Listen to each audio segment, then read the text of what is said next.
Hello दोस्तों, कैसे हैं आप सब अच्छे होंगे। दोस्तों, आज हम पढ़ने वाले हैं डीलर से संबंधित एक बहुत ही important topic, concept of area, volume and perimeter. किसी भी फिगर का क्षेत्रफल, आयतन और परिमाप क्या होता है, इस विषय में आज हम सीखेंगे। सो आइए स्टार्ट करते हैं आज का सेशन और जानते हैं कि पेरीमीटर क्या होता है। पेरीमीटर, जिसको हिंदी में बोलते हैं हम परिमाप। क्या बोलते हैं? परिमाप बोलते हैं। तो अगर मैं इसके डिफिनीशन की बात करूं तो length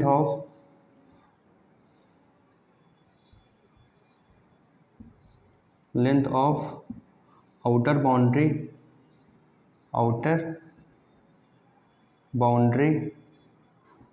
of a closed figure. किसी भी क्लोज्ड फिगर के जो बाहर की बाउंड्री होती है वही उसका क्या होता है? परिमाप होता है। इसको एक फिगर के थ्रू समझेंगे। मैंने एक यहाँ पे आयत बनाया है और इसके शीर्ष क्या है? ए है, बी है, सी है और ए डी है। आपको पता है आयत की लंबाई हम क्या मानेंगे? एल मानेंगे और चौड़ाई क्या मानेंगे? बी मानेंगे। आपको ये बात पता है अच्छे से कि जो आयत की अपोजिट साइडें होती है क्या होती है? आपस में इक्वल होती हैं। अगर ये एल है तो ये भी एल होगी, ये बी है तो ये भी बी होगी। मैं इसके अगर आयत के परिमाप के फॉर्मूले की बात करूँ तो आप खट से बता देंगे सर ये होता है 2 times L plus B. But ये फॉर्मूला कैसे फॉर्म होता है ये भी हमें पता होना चाहिए। ये हम कब बता पाएंगे? जब हमें इसके परिमाप का कॉन्सेप्ट पता होगा। सो आइए जानते हैं कि परिमाप होता है क्या किसी फिगर का। तो जैसे कि मैंने डिफिनीशन लिख रखा है कि किसी भी फिगर की जो बाउंड्री की लेंथ होती है वही उसका क्या होता है? परिमाप होता है। किसी भी फिगर की बाउंड्री की जो लेंथ होती है वही उसका क्या होगा? परिमाप होगा। तो मैं अगर यहाँ पे आयत के परिमाप की बात करूँ, यहाँ पे रेक्टेंगल के परिमाप की अगर बात करता हूँ तो बाय डेफिनेशन आप क्या लिखेंगे? इसके आउटर बाउंड्री की लेंथ ए बी हो गई, फिर क्या है? बी सी है, फिर क्या है? सी डी है, फिर क्या है? डी ए है। अब ए बी की लेंथ कितनी है? एल है, बी सी की बी है, सी डी की एल है और डी ए की भी बी है। अब एल यहाँ कितने टाइम्स आ रहा है? 2 टाइम्स आ रहा है तो आपने 2 एल लिख दिया। बी कितनी टाइम्स आ रहा है? 2 टाइम्स आ रहा है, 2 बी लिख दिया। और 2 दोनों में कॉमन है तो क्या बचा? L plus B. तो जो फॉर्मूला हमने वहाँ लिखा था वो यहाँ पे फॉर्म भी कर लिया, क्योंकि हमें इसकी क्या पता है? पेरीमीटर की डिफिनीशन पता है, तो बड़ी आसानी से हम इसके फॉर्मूले को भी फॉर्म कर सकते हैं। तो जो आयत का परिमाप होता है वो दोस्तों क्या हो जाएगा? 2 टाइम्स लंबाई प्लस चौड़ाई। ये आयत के परिमाप का फॉर्मूला हो जाएगा। तो हमें आयत का परिमाप नहीं सीखना था, हमें ये सीखना था परिमाप क्या होता है। ये तो मैंने एक एग्जाम्पल ले लिया है कि आयत के परिमाप के थ्रू आपको चीज़ें आसानी से समझ में आ जाएंगी। हमारा जो मेन कॉन्सेप्ट जो सीखना था वो परिमाप का था। तो किसी भी फिगर की जो आउटर बाउंड्री की लेंथ होती है वही क्या होती है? उसका परिमाप होती है। चलिए आगे चलते हैं। क्षेत्रफल क्या होता है? हर एक फिगर का परिमाप अलग अलग होता है। स्क्वायर का अलग होगा, ट्रायंगल का अलग होगा, ठीक है। पर अगर आपको डिफिनीशन पता होगी तो हम हर एक का परिमाप बड़ी आसानी से बता पाएंगे, क्योंकि इसमें कुछ करना ही नहीं है। जो उसकी आउटर बाउंड्री की लेंथ होगी वही उसका परिमाप होगी। अब दोस्तों हम बात करेंगे कि क्षेत्रफल क्या होता है, किसी भी फिगर का एरिया क्या होता है, इस पर हम बात करेंगे। तो एरिया की डिफिनीशन की बात करें तो किसी भी क्लोज्ड फिगर के अंदर का जो भाग होता है वही उसका क्या होता है? एरिया होता है। किसी भी बंद आकृति के अंदर का जो भाग होता है वही उसका क्षेत्रफल होता है। तो ये जैसे मैंने फिर से एक आयत बनाया है और इसके अंदर का भाग यही तो होगा। तो जो इसके अंदर का भाग होगा वही इसका क्या होगा? एरिया होगा, वही इसका एरिया होगा। अब हर एक फिगर के एरिया का फॉर्मूला अलग अलग होता है। इसी तरह अगर मैं ट्रायंगल की बात करूँ, त्रिभुज की बात करूँ, तो इसका एरिया क्या होगा? जो ये जो क्लोज फिगर है इसके अंदर का जो भाग होगा वही क्या होगा? इसका क्षेत्रफल होगा। आइए जानते हैं कि डिफरेंट फिगर के एरिया क्या क्या होते हैं, ठीक है। तो सबसे पहले दोस्तों हम जानेंगे कि जो त्रिभुज होता है, आपका ट्रायंगल होता है, उसके एरिया कैसे हम निकाल सकते हैं और होते क्या क्या हैं। हम जानेंगे त्रिभुज, एरिया ऑफ ट्रायंगल।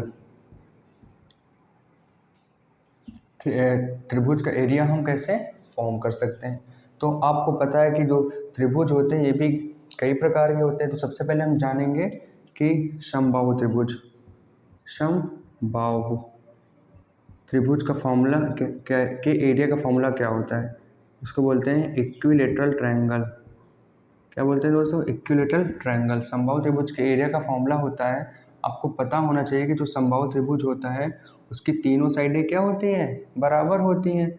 अगर ये ए है तो ये भी ए है और ये भी ए है। ये होता है √3/4 इंटू भुजा का स्क्वायर। भुजा का स्क्वायर। अब भुजा आपने यहाँ पे क्या मान रखा है? ए मान रखा है, तो इसको आप लिख सकते हैं √3/4 इंटू ए का स्क्वायर। तो समबाहु त्रिभुज के जो एरिया का फॉर्मूला होता है वो क्या हो जाएगा? √3/4 इंटू साइड का स्क्वायर। ये समबाहु त्रिभुज के एरिया का फॉर्मूला होता है। अब हम बात करेंगे समद्विबाहु त्रिभुज। जो समद्विबाहु त्रिभुज होता है इसके एरिया का फॉर्मूला क्या होगा? तो समद्विबाहु त्रिभुज, समद्विबाहु, तो इसके नाम से ही हमें एक बार पता चल रहा है कि जिस ट्रायंगल की दो भुजाएं आपस में इक्वल होंगी वो क्या होगा? समद्विबाहु त्रिभुज होगा। इसको बोलते हैं आइसोसेलेस ट्रायंगल। ठीक है, जिस त्रिभुज की दो साइडें आपस में इक्वल होती हैं वो आपका समद्विबाहु त्रिभुज होता है। इसके एरिया की अगर मैं बात करूं तो इसके एरिया का फॉर्मूला होता है b/4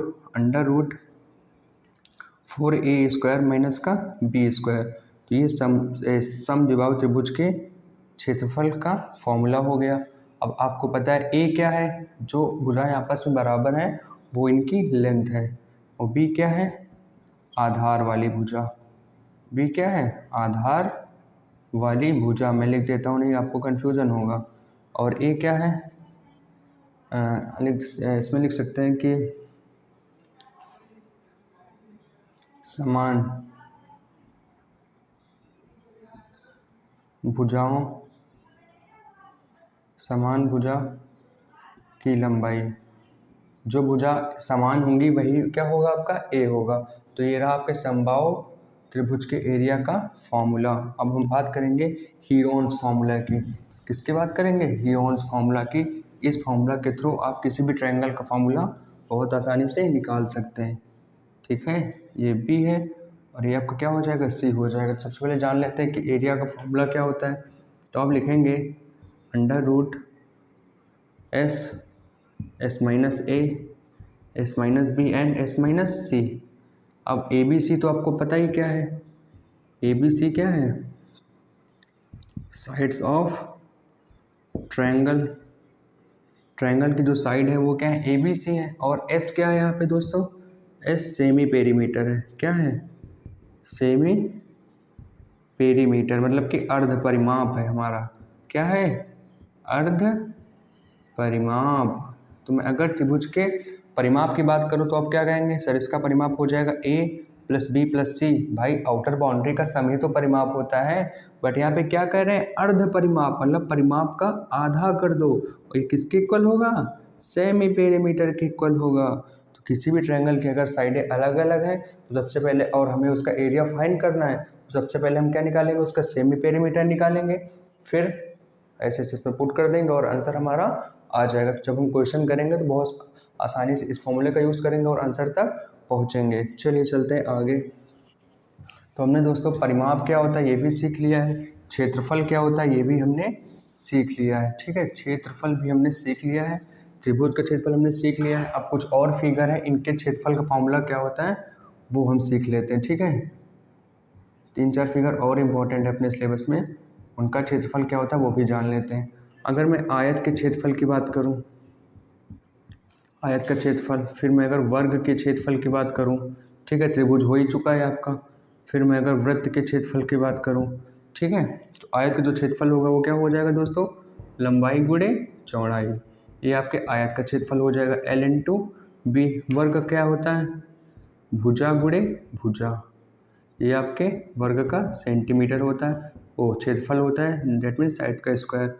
जो वृत्त का क्षेत्रफल क्या होता है? πr² आपके वृत्त का क्षेत्रफल होता है। तो ये रहा आपका डिफरेंट फिगर की क्षेत्रफल क्या होते हैं वो हमने सीख लिया। अब हम दोस्तों बात करेंगे लास्ट अपना वॉल्यूम क्या होता है, किसी भी फिगर की धारिता क्या होती है वो हम जानेंगे। तो धारिता को हम बोल सकते हैं कि उसकी कैपेसिटी, किसी भी फिगर की जो उसकी धारिता होती, कैपेसिटी होती, वही उसका वॉल्यूम होता है। जैसे कि हमारे घरों पे पानी की टंकी है, तो उस टंकी में जितना पानी आता है वही उसका वॉल्यूम होगा। उस टंकी में जितना पानी आता है वही उसका वॉल्यूम होगा। तो जिसकी जितना कैपेसिटी होती है वही उसका उसका उतना ही वॉल्यूम होता है। तो दोस्तों आज हमने सीख लिया है कि किसी भी फिगर का एरिया क्या होता है, वॉल्यूम क्या होता है एंड पेरीमीटर क्या होता है। अब नेक्स्ट वीडियो में हम इस पे बेस्ड क्वेश्चंस करेंगे। तब तक के लिए थैंक यू क्लास।